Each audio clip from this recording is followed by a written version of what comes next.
Great Plays.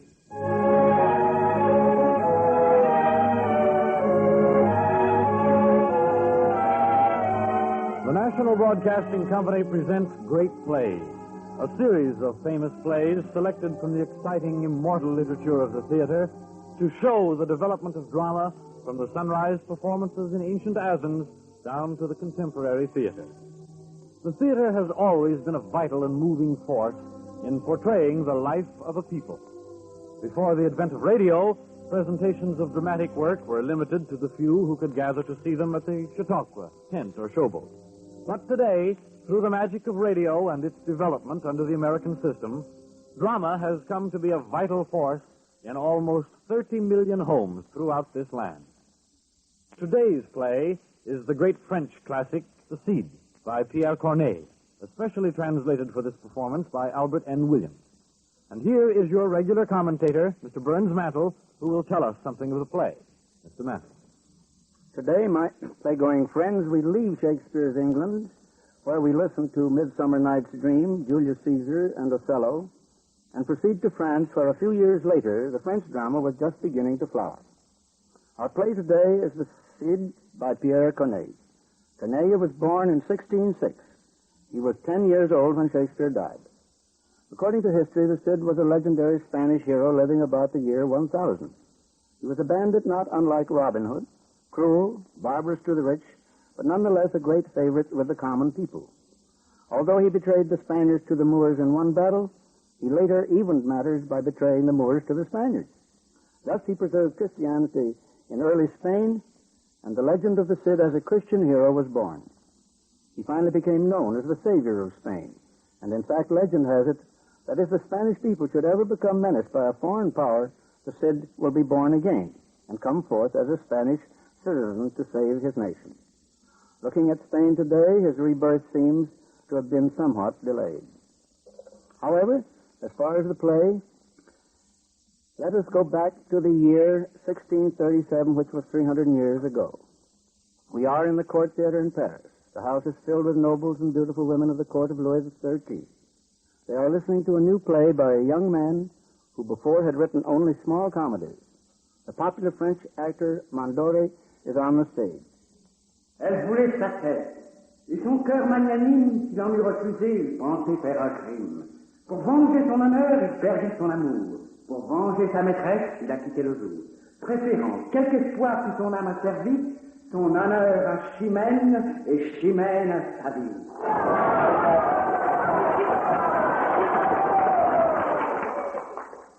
Yes, The Cid by Corneille was so different, so new, and so beautiful that instead of the usual polite clapping of hands, the audience staged a great ovation. And this new play was, as we say today, a smash hit. Since that time, it has continued to be the best known of the French classic tragedies.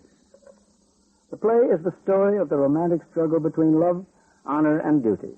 Rodrigue and Chimène are two young people engaged to marry.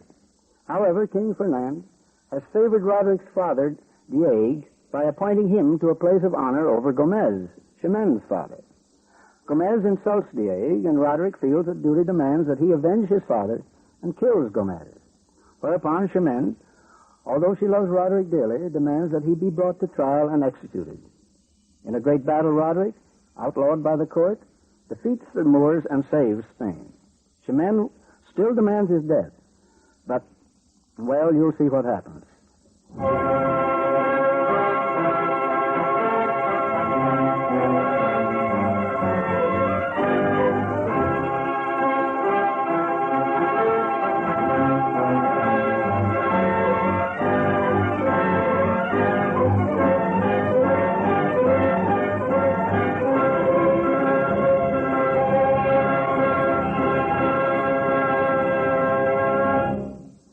The entire play takes place within 24 hours in the palace of King Ferdinand. Chimène is telling her nurse, Elvire, about her great love for Rodrigue. Elvire, tell me, is this rumor true? Yes, your love for Roderick has a welcome in your father's heart.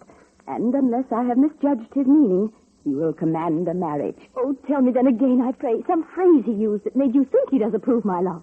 Well, he said, if you would hear his words repeated. Yes, what did he say? Let me quick, I tell thee. Beat thy sloven memory to such a pace to overtake his words. Oh, yes, I do remember his very words. Wisely she waits upon my choice, he said. Is that all? No more? His mind was wandering far from your affairs. The king, you know, will appoint a tutor for his son. The choice now wavers close between your father and Diego, father to your Rodrigue. Your father's mind will stay away from you until that choice is made. Oh, I know.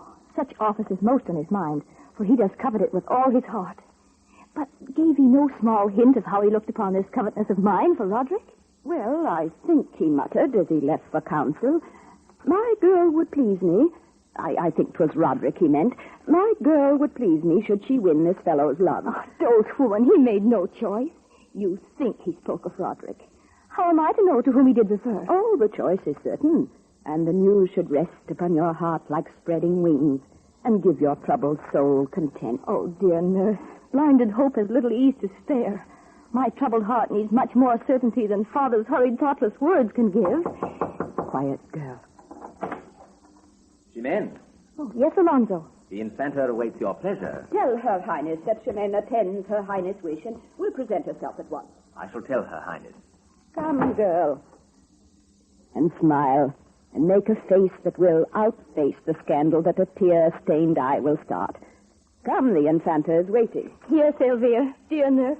Come with me, please.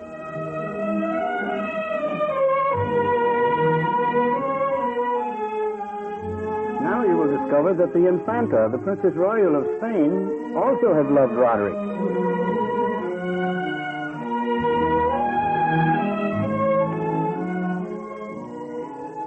Chimène waits too long before her coming. She neglects the heart that loves her. Oh, each day you summon her to hear the snail's progress of her suit with Roderick. Should I have no reason? I'll tell you why, Leonora. Her heart is pained by the very hurt that I did send her. Roderick was my lover once, and learned from me the tender, desperate words of flame that set her passion burning. And I'll tell you what I've hidden in my heart, what my spirit bears in silence. This man, this Roderick, whom I gave away, went from my arms, but not my mind. Leonora, I still love him. You still love him? What would the king, your father, say? You are yet his daughter. I know. It is a secret, Leonora. And I would split these veins and loose this royal blood, that it might run forever cold, before its burn should drive me to be false unto the trust that I was born to. No hand but blessed with royal signet shall seek mine. When I found my high-born heart defenseless in his love, I gave away that which I could not take and placed Chimène before his sight. Oh, do not wonder why my leaguered spirit will haste their wedding day. Deathless love will die like all the rest when hope is done. If these two will soon be joined, the hope that kept my heart upon a spit will shrivel with my anchored passion's heat and free my soul from that diseased longing. Oh, madame, I have no word for such a fate. I cannot blame your love for him, but only grudge such love's existence. The greatest hope I have is to lose all hope.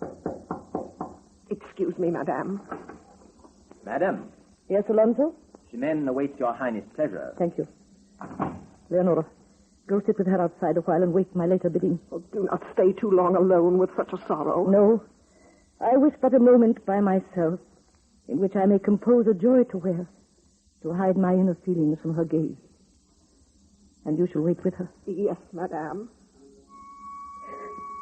Oh, heaven, to whom I must address myself for aid that lies beyond all mortal lending. Quench this flame that hounds me. Give me repose. Let me seek my joy in their delight. This marriage ends the burden of 3 hearts. Oh, speed its quick summation, or gird my soul beyond all human suffering. But I am brooding.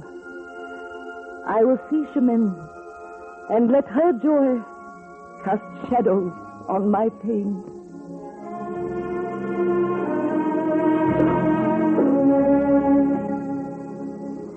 When Diego, who had been favored by the king, meets Gomez, his rival for the appointment, they come finally to fighting words.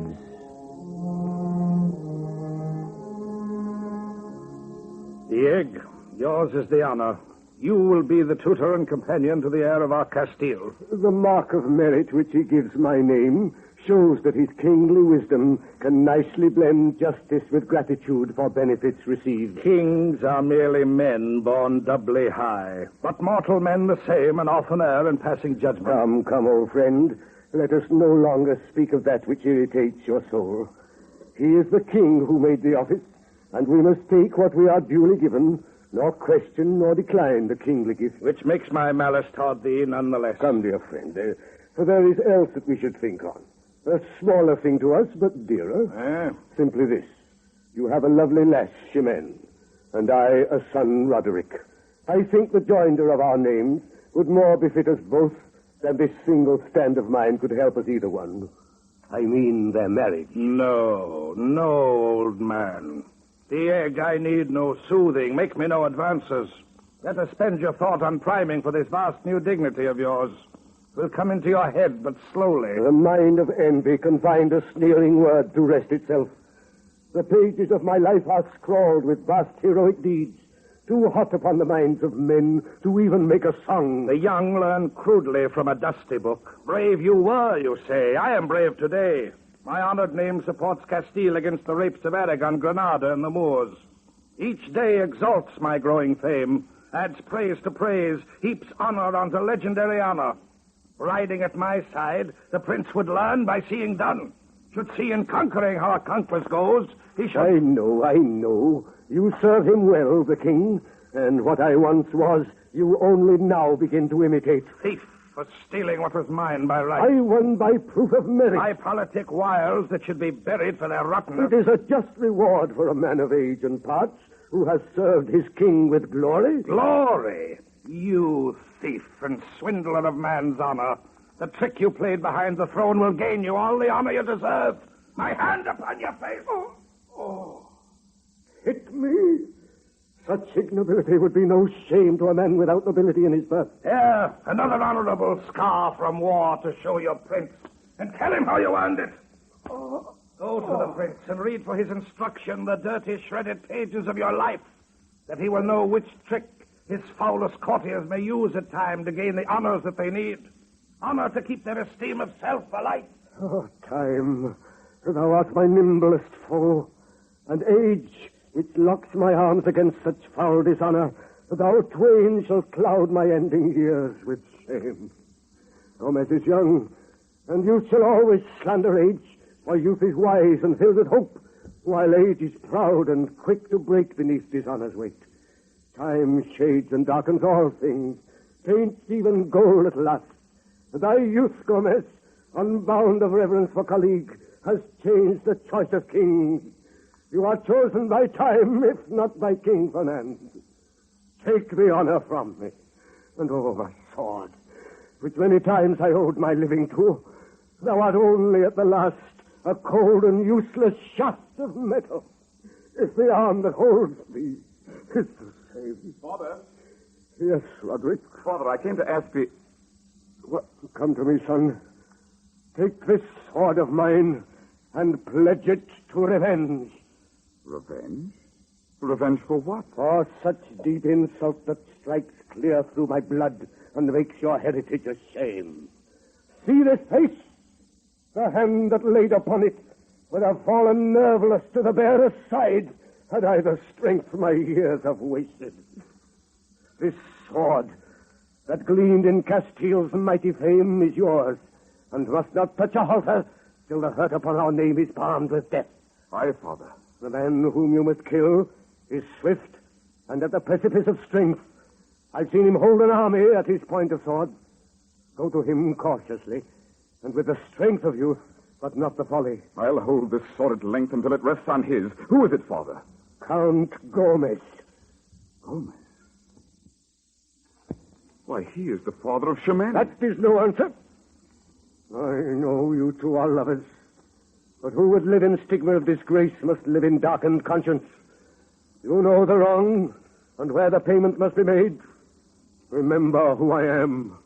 Your father, and was an honorable man. Yes, Father. I have no more to say. I am distraught and must be by myself. My heart and soul are with you, son, and with you, my honor. Aye, Father. Luck to you, son. Thank you, Father. O winds of justice, whither art thou blown that unto me has fallen such a task? To venge my aged father and cut in that so noble blow the bands of love that link me to Chimène. Honor urges me to action, but affection stays my hand. Oh, to turn between the two and choose not either, but have them both. My passion for Chimène returned, my father's hurt assuaged. But Gomez is the father of Chimène, and should I play heroic son for my deep injured father, her hate will help reward me. And if I admit my fief to him, Gomez, because the love I have for her is all enfolding, then her scorn of me will equal all the world. But stay, for I could die an honorable death, nor lose the loving faith of her who trusts the tenderness of pledged words. Drop my sword before Gomez and bide his blade, and so be free of raucous fortune that does hound me. Oh, but death erases honor and dishonor both, and loses for Diego a son, and for the son a life but new begun, and I shall lay a long time dead.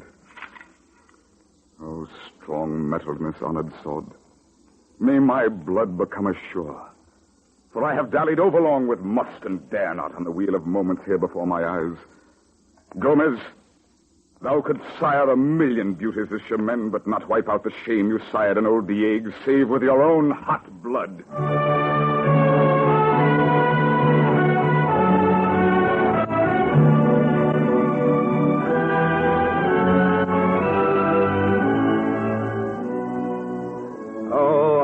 I must admit my blood took fire and urged me to such a length I now regret, but, well, the blow cannot be undone. To the mercy of the king, you must address this proud and haughty spirit that you have. This act has greatly angered you. The king's displeasure is... A single day's displeasure which I can endure as holiday from continual grace. Punishment to me would hurt the whole of Spain. Man, have you no fear of the king? He knows my use to him. Let fall my head. His crown goes with it. I warn that heads do fall with greater ease these days, fall like leaves in autumn. And the king's displeasure at such courtiers as you is growing like October wind. Get out of here, Arius, before I lose patience with you. Oh, I'm going. Mercy of the king. Oh, fear. Fear lights all petty lives with such a false half-light that shame would seem more desired than grave punishment a man at least can guard himself against. Let me live long without my rank despairing and impoverished. I cannot exist in honor without honor. Gomez. The lad Rodrigue. Yes, I've been looking for you. Yes? About my father, Diego. I supposed it. Diego, now aged and beloved by all, was once the image of all Castilian glory. Perhaps. My anger is of that same blood, proud and valiant. Of what matter, lad? Let's lock ourselves alone away from meddlers who would halt a grown man and stripling youth from fighting. You will learn the matter. Young fool. Oh, my years are young, I grant. But valor is an early trait in Diego's line. And you would measure swords with me? You scarcely know which end of swords are sharp. I can learn in one quick bout, and one will be sufficient for the purpose. Lad, this day has been grotesque. I was at fault to know it. But the deed is done. Time cannot go back before that hour to let us set a different course. Oh, lad, believe me proud when I did learn your heart swayed toward Chimène. I know your love, and am deeply glad to see that duty has a greater urge in your young heart. To be honest, lad, I do esteem you greatly. Let not your boldness thus destroy you, for this debut in battle would be your noblest fight. And last... You add pity to your scorn and goad me further in my first resolve. Leave me, Roderick. This is all nonsense. We'll do without further words, then. Are you sick of living? And you afraid to die? All right, then, fight. I see your duty drives you, lad, but I can understand. For a blackguard son who did outlive his father's mired name.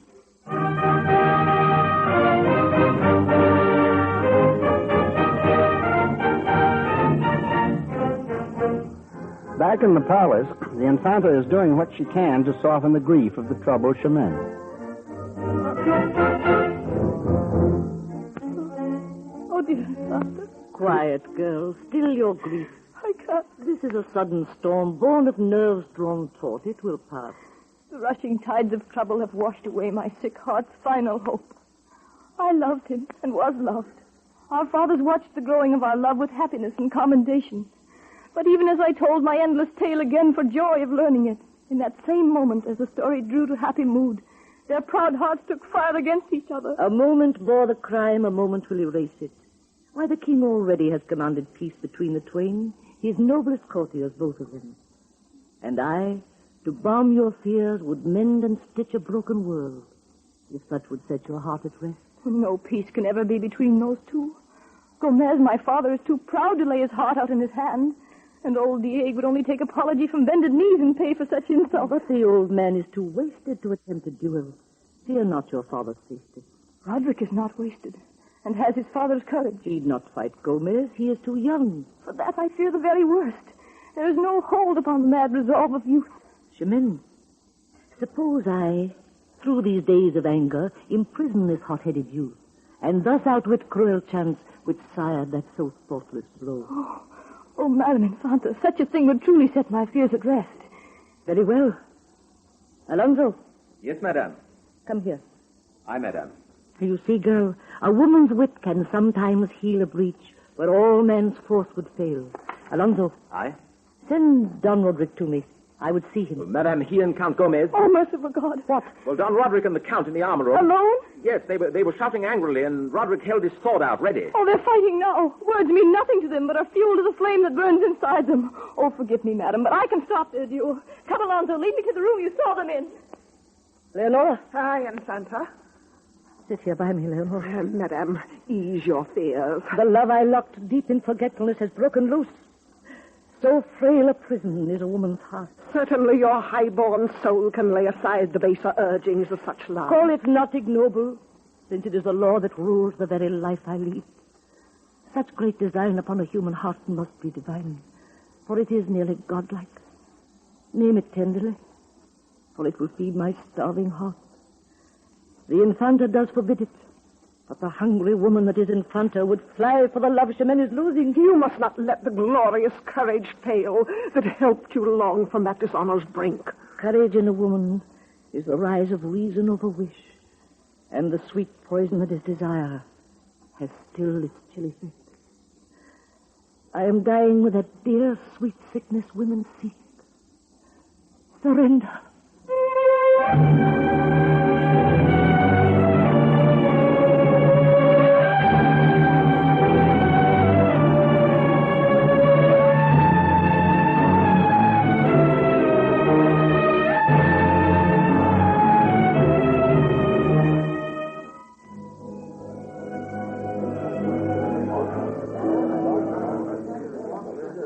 I cannot believe your words, Arius. But, sire, they're true. I tell you only as Gomez told me. I believe you tell me true, Arius. I cannot think that this proud courtier would imagine I would forever swear punition for so base a crime as insult to Diego. I gave him your command, engaged the Count in earnest argument, and came away with nothing. Have I in my ranks a man so rash he will respect me not at all? Speak my words as gentle winds from nowhere? Take him prisoner of the crown. Aye, your majesty. Enough of that matter. This court is called for our protection. Let us devise a swift campaign against 10 Moorish ships which quietly crept up the river's mouth last night. One might well think, sire, the Moors had learned from many past defeats that you will ever be their conqueror. Neglect no choice, Arius, for caution is the comrade of success. Aye, your majesty. You know well a sudden tide could place them at our river walls before our swords could be unlaced for duty. Truly, your majesty. But their presence is a rumor yet unwed to fact. So let there be no panic. Simply double all our efforts at quick advice. Warn the river watch to be alert. Send extra men about the walls tonight. But no noise make about your business, lest the sleeping people rise in fear and conquer us more surely than the Moors. Sire! Eh? Sire, Count Gomez is dead. Diego, through handy office of his son, has venged himself upon Gomez. Gomez dead, you say? I feared that fatal vengeance when I first learned the insult. Would God I'd taken quicker and more certain steps. Chimène brings her great grief to you, sire, but not so drowned in sorrow that she seeks not justice. My heart is full of pity for a maiden's grief. Yet I think that Count Gomez, by virtue of his noble estate, was born to such a death. The hottest blood in all of Spain ran in his veins. Yet, however just his fate, I mourn the loss of one Castille could ill afford to lose. His blood has spilled for all of you. Sire! Sire! Sire, justice! Sire, justice! Hear me, sire. It was the fairest justice that man could ever know. I throw myself at your feet, sire. And I, a nobleman likewise. I demand kingly justice. Punish this brash youth who killed my father. To avenge his own, sire. Silence. Rise, Chimène and Don Diego. Child, my heart bleeds at your filial grief. You may address the gathered court. Diego, you will speak after, nor interrupt her plaint. Speak, child. Simply, sire, my plaint is that my father is dead. My eyes have seen his noble blood spill from his wounded breast, the blood that often guaranteed these leaguered walls, the blood which gave you many happy victories. Castilian blood that never failed in heated battle for yourself lies cooling in these peaceful walls, shed by Rodrigue. Courage, child. From this day of anger, your king shall be as father to you. Sire, I want no kind protection. I said I found him dying, his noble body suffering a great wound. This blood wrote on the dust my duty. Sire, let not such gross affright stand in your court unpunished. Let no young braggarts strike the wise old men that lead them, bathe untempered swords in valued blood, and mock the sacred memories. If this valiant man go unavenged, the trust of those who serve thee will slacken at the thought that they might meet dishonored death themselves. Gomez, my father, has been killed, and I demand his vengeance, more for yourself than me. Silence. Diego, I'll rest this death with you. Glad the man must be who dies when honor does. I was honored by yourself and state alike, but on this day my grace died at Gomez's hands. I was your choice for tutor to your son. Gomez was jealous, which great passion springs inside the blood of old and young alike.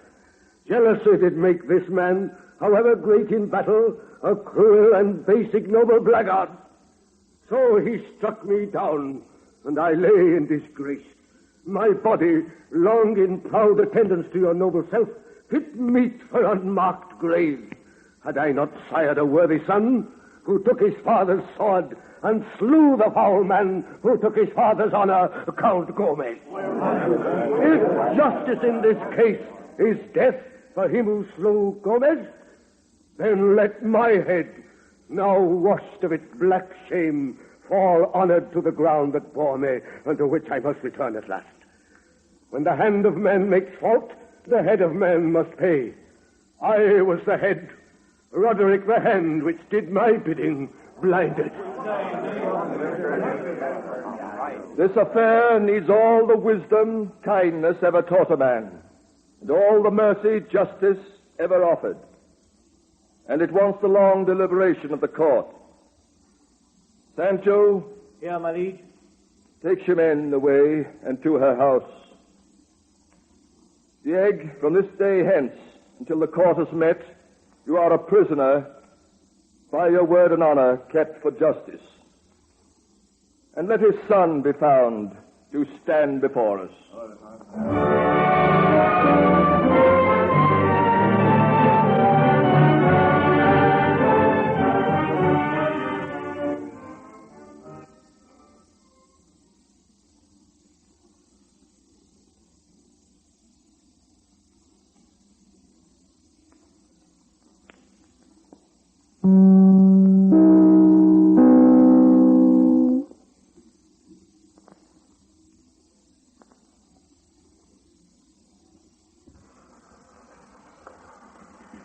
Now the unhappy Rodrigue has rushed to the home of Chimène to explain the hold Spain's code of honor has upon him.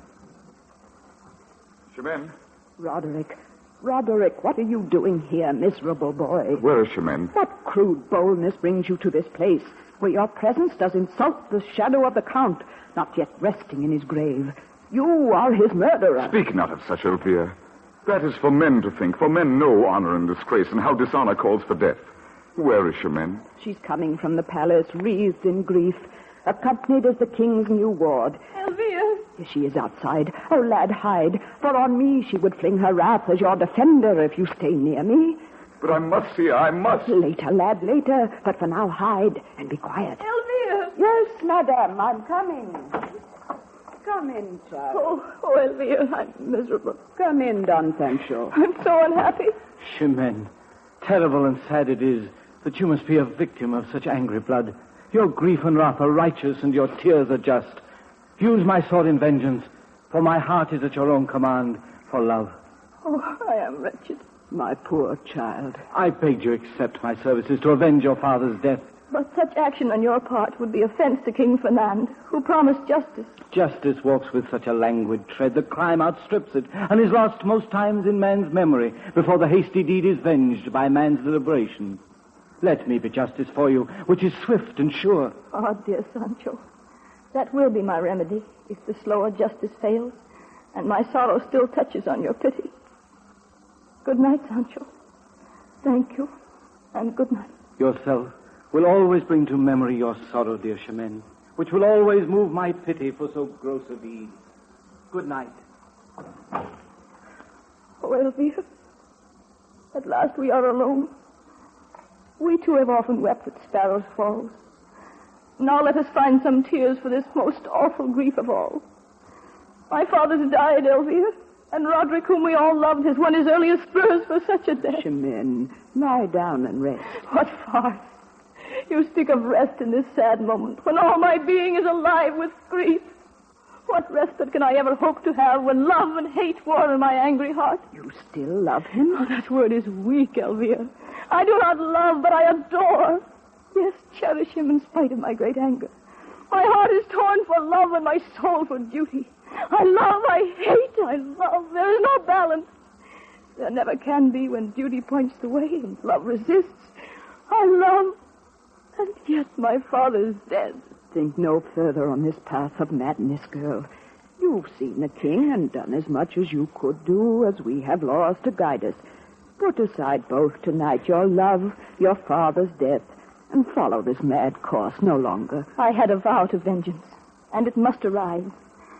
Love flatters all our good intents and must be set aside. But if you truly love him, he is beyond all crime and hurt. Chimène. Roderick, in this very room. Chimène, here is the body that you would address to dust.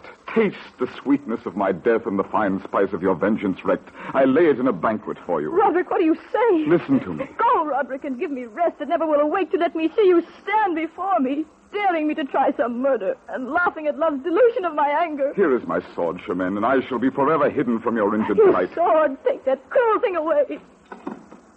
It is away. But yet I wish that you would hide it in my body and end this wretched life of mine. So you do admit that you... No. Still no love I hold for you can make me wish away that evil hour I battled with Gomez and struck him down. I was my father's son, and the insult was on my name. I tell it true. Love of you fought long inside my heart to steal my honor hence. Think on its strength. In such an anguished hour, I paused for love when other men straightway would seek so call a knave and battle him were he the sire of all dear love itself. Oh, Roderick, dearest enemy, I shame to find I do not blame you for your deed. If I have wrought in panic words, it was for sorrow and not for anger. You have only acted out your teaching, which was noble by our noble standards, and which holds foremost that insult must be wiped from a man's protected name by death. But by your knowledge of that teaching, you teach me that father's death calls in his child for recompense. And still the same rude standard rules us both. And life would be a fleeting, fearful mole, seeking only hiding holes if honor yields to love within my broken heart. Honor loves but honor. So to keep thy love, I should avenge my father's death and ask thy life for it. And yet I cannot while my love of you holds me in bribery. There will be slander when my crime is known, and yet your love endures. The only words of censure or of malice will be that I do harbor thee. Go now. Shield your passage in the shadows.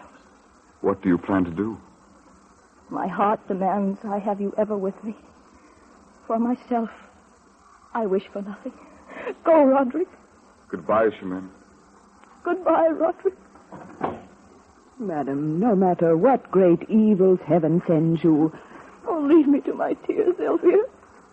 How I long for rest in night's dark quiet, where I can weep until my soul is drowned.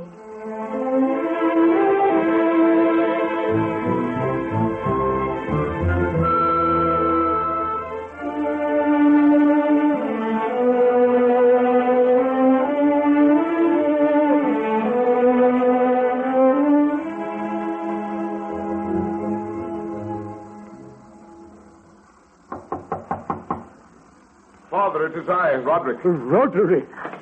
Rodrigue, heaven is merciful to me. You are the image of myself, and our illustrious braveness keeps alive in you the heroes of our noble line. I could not do less, born of your blood.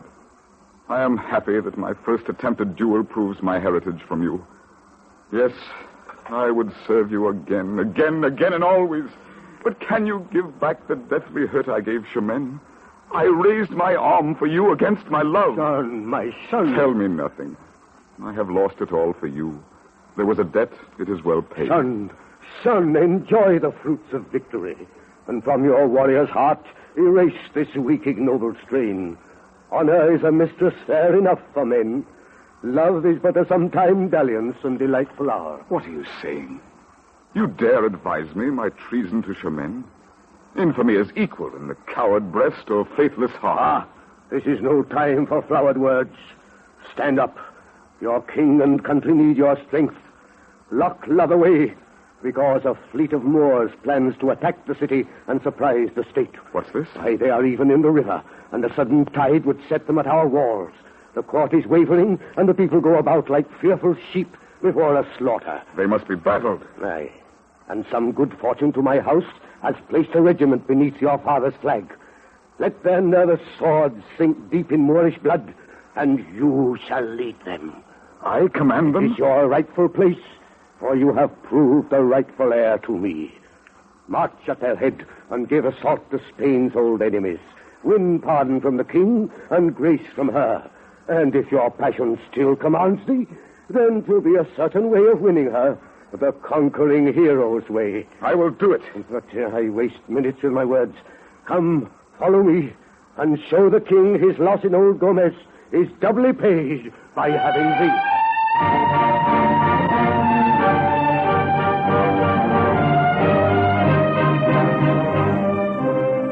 In her room, Chimène hears from Elvire of Roderick's return as a victor from the wars.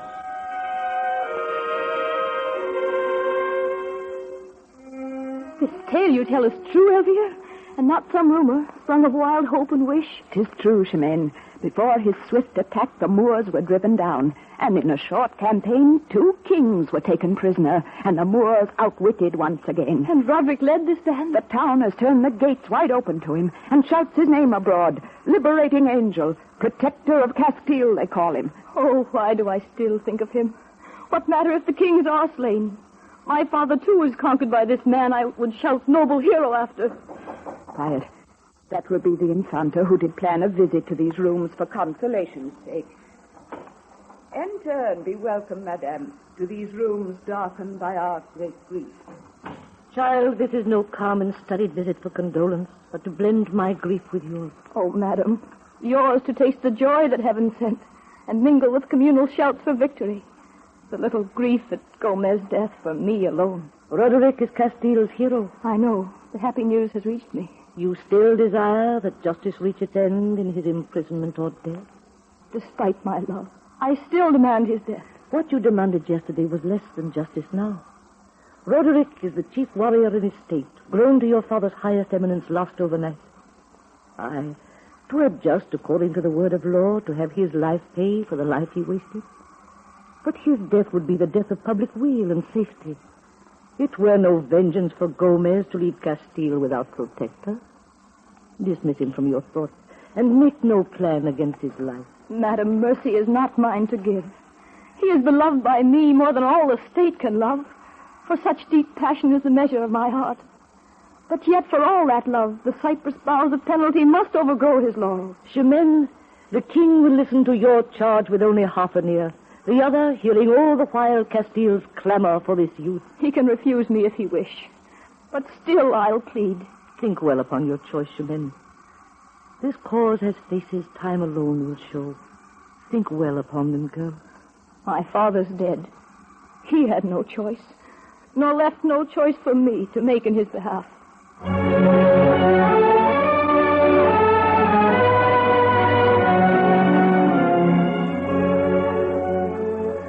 And now Rodrigue has come to the palace to make report to the king of his victories.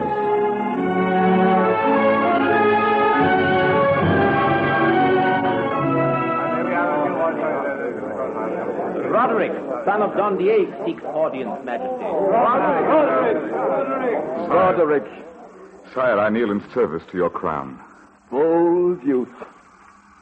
Heir to a noble line, always the glory of your state and king. My power is too small to make a payment large enough to fit your noble deeds. Castile delivered from so cruel a foe. The Moors defeated ere the first alarm had called the people to the city walls. Of such greatness are those deeds that kings must take them and can never pay their worth. But the two captured kings have recognized your strength and paid you in their kind. Their Cid, they name you, which to them does mean a man of highest mortal rank and strength, a leader, nay, a god on earth. I, too, shall call thee Cid, which name shall mean as much to Spanish as to Moors from this day forth. And to the Cid may every foe bow down, and every Spaniard who shall hear that name shall know you are the savior of Castile. That name upon you is my debt to you, the Cid. Sire, you are too generous with your praises. The very air I breathe I owe to this great state, and had I wasted life, 'twould be but one poor subject's duty to his birth. No, lad. Duty is no single urge within a man, for when it sets aside all hope for respite and all fear of death, it is a glorious passion, which will make a hero from a common man. Tell us of last bitter night. Well, sire, you heard how in this sudden fear a band of friends foregathered at my house. Aye? They begged my leadership in some projected sortie on the approaching Moor. The spirit of the hour did invite me, and the danger to our city dare my courage, so... And pardon, sire, the brashness that did let me start without authority. We ventured forth, outlawed, I know, but daring, young, and eager for a fight. I counseled then that since a price lay on my murderous head, 'twere better that I roll it in our defense than surely in a prison cell. The price is paid. And now I do excuse your sorry vengeance. The people of Castile, with shouts of joy at their deliverance, speak your defense. And to the pleadings of Chimène, I listen only for her comfort. Thank you, sire. So we did advance and make a valiant front. Close to the sand we crept, and like a silent snow, filtered in the ramparts' crevices and passed the night. Well, before the dawn, some 30 Moorish ships swept from the river's mouth into our harbor's teeth. Suspecting naught, they disembarked with such a haughty smugness, 'twere a pity we unlaced their crafty smiles. But we did strike, and such a pot of death the harbor front, I knew not which side counted victory. At last the lagged day arrived, and clearly showed the prize lay in our hands. The Moor, betrayed by dawn, cut anchor ropes, and let his ships drift out to sea, singing such a song of terror as these ears have never heard. Nor did they wait to find their kings, or see them safely on the fleeing ships. The kings, left on our rampart walls, deserted with a single score of men, made valiant stand against our weary troops, and sold a life for nothing till their bodyguard was dead.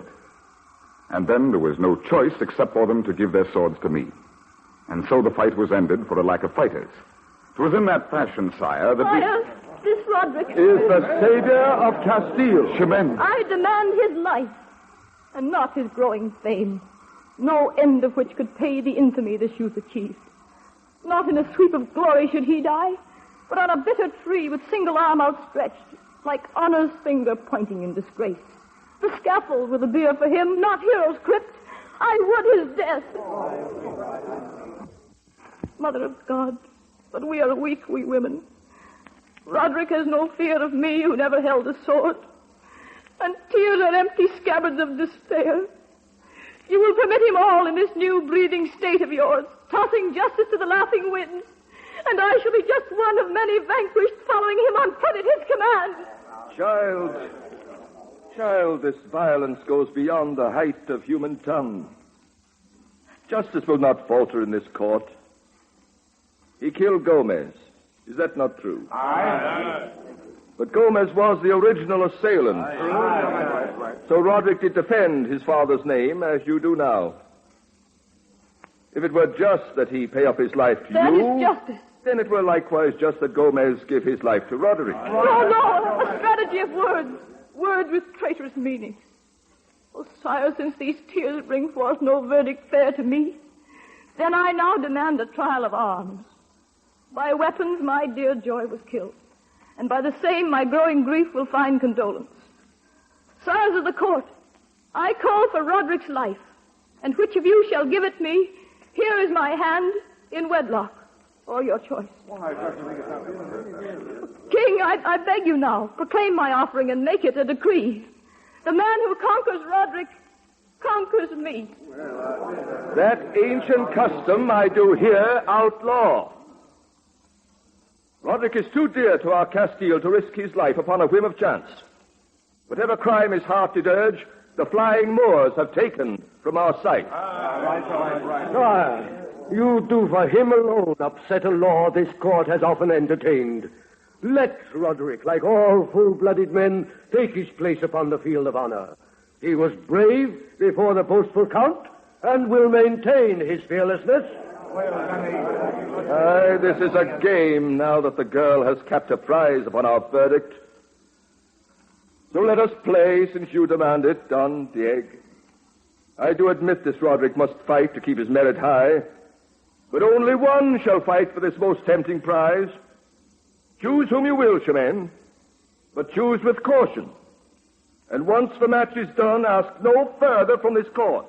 I thank you, sire, and I will choose with care. I want the honor. I know Roderick well and dare confront him, as I often have in sport, now that Chimène shall be the prize. Madame, I pray you grant me such a gift as your defense will be. Aye, Sancho. Chimène, do you accept this man? I do. Then call the meet today, before the stroke of noon.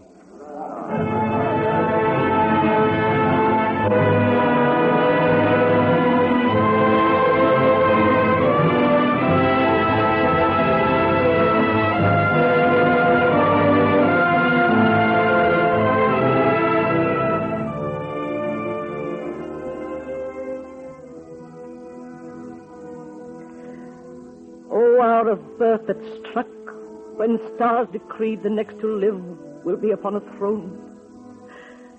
Dread hour that crossed my star of tyranny with Roderick's heavenly guide and set him in the ranks of common men who dare not love the daughter of a king.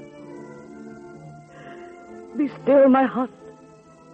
The counsels you advise are traitorous. Birth sets no crown upon a man that circumstance may not remove. The Cid, Roderick.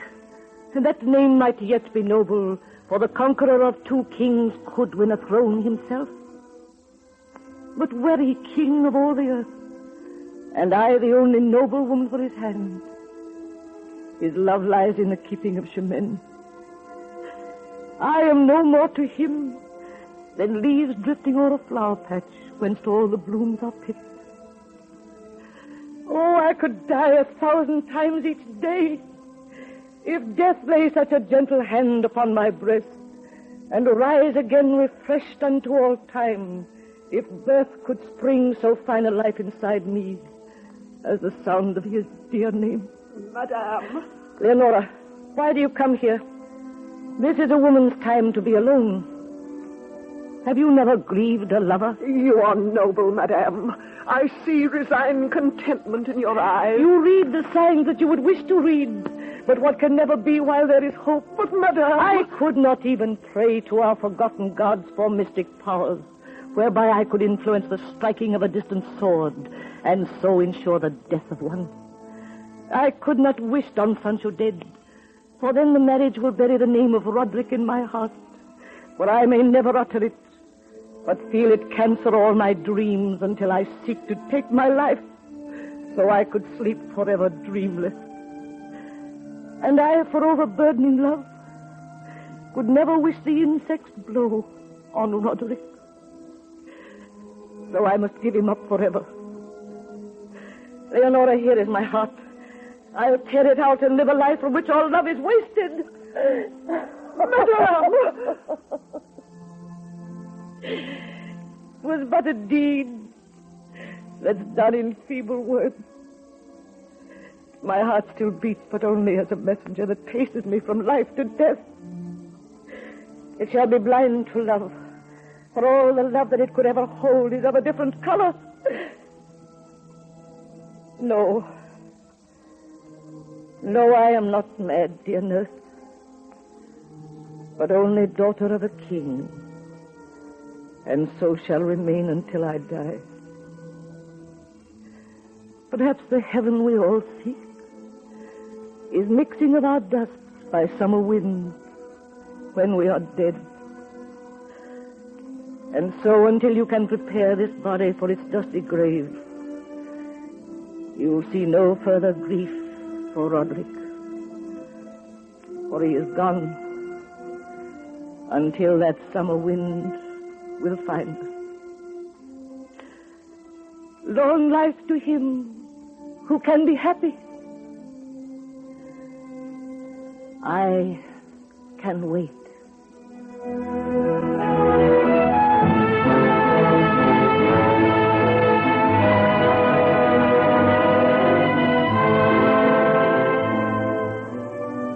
Oh, dear nurse, Elvire, now are they fighting? And my heart feels all the blows they thrust. Within this hour, a man whose hands are red with blood of one I cherished. Him will I wed, Roderick, or Don Sancho. One killed Gomez. The other, if fate gives me to his bed, will be known as the killer of the noble Cid. You would have justice, child, and this is justice as you willed it. I have more justice yet to spend. Let Roderick win, he wins the hand, but not my whole surrender. Well, dear, see who that is. That would be news, and now my fate's decided. Chimène. Sancho! Madame, I lay this sword at your feet. Sancho, your sword laid at my feet, fresh from the death of Roderick. Traitor to your love for me. But Chimène... I know there is a prize. It shall be paid. Oh, love, forevermore thou shalt be free of such a chain of horror as held you close beside my father's memory. He is avenged. My love is dead, and I am ever free of this bold net that long held me captive. Yes, I am free of love. For Roderick, whom I loved, is dead. Chimène, you... Leave me. Sire, king, guardian, listen to me, sire.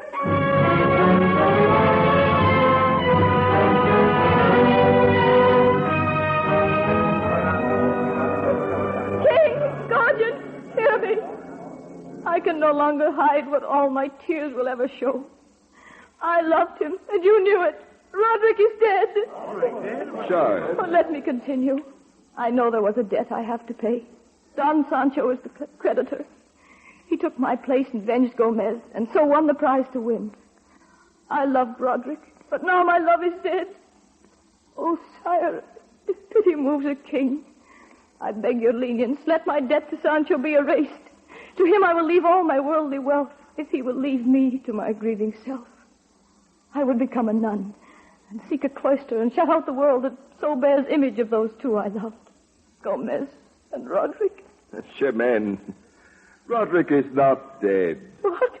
Sancho has been conquered, but made a false report. Oh, thank heaven he is yet alive. But Sancho told me that... heart, in spite of me, deceived her. Roderick said, when we did fight and he disarmed me, "Fear not my greedy sword.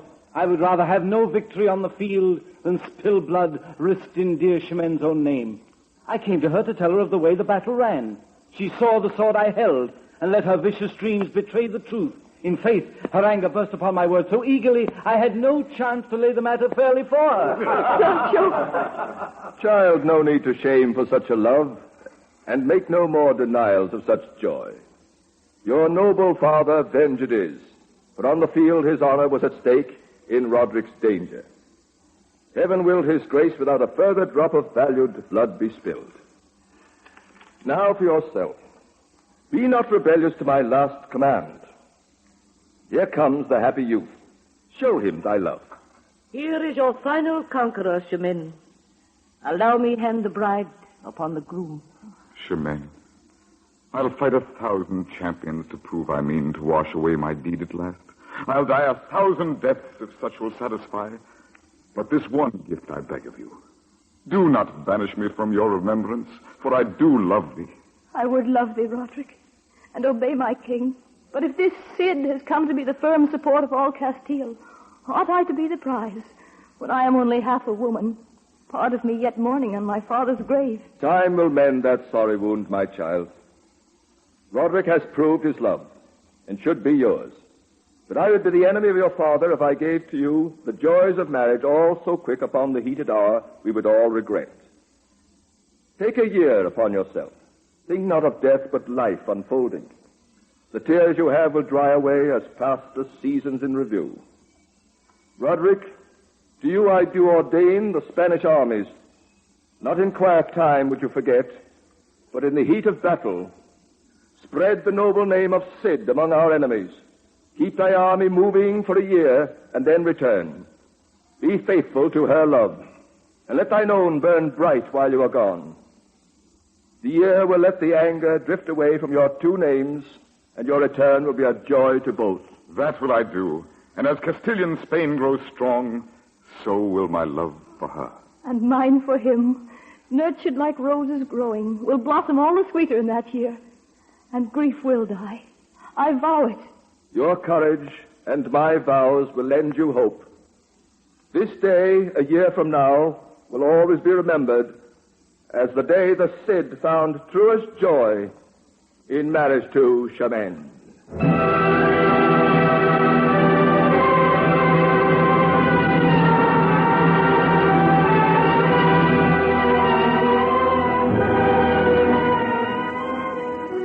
And we hope that the valiant Cid did return a great hero from the wars and did marry the troubled but loyal Chimène. Till next week.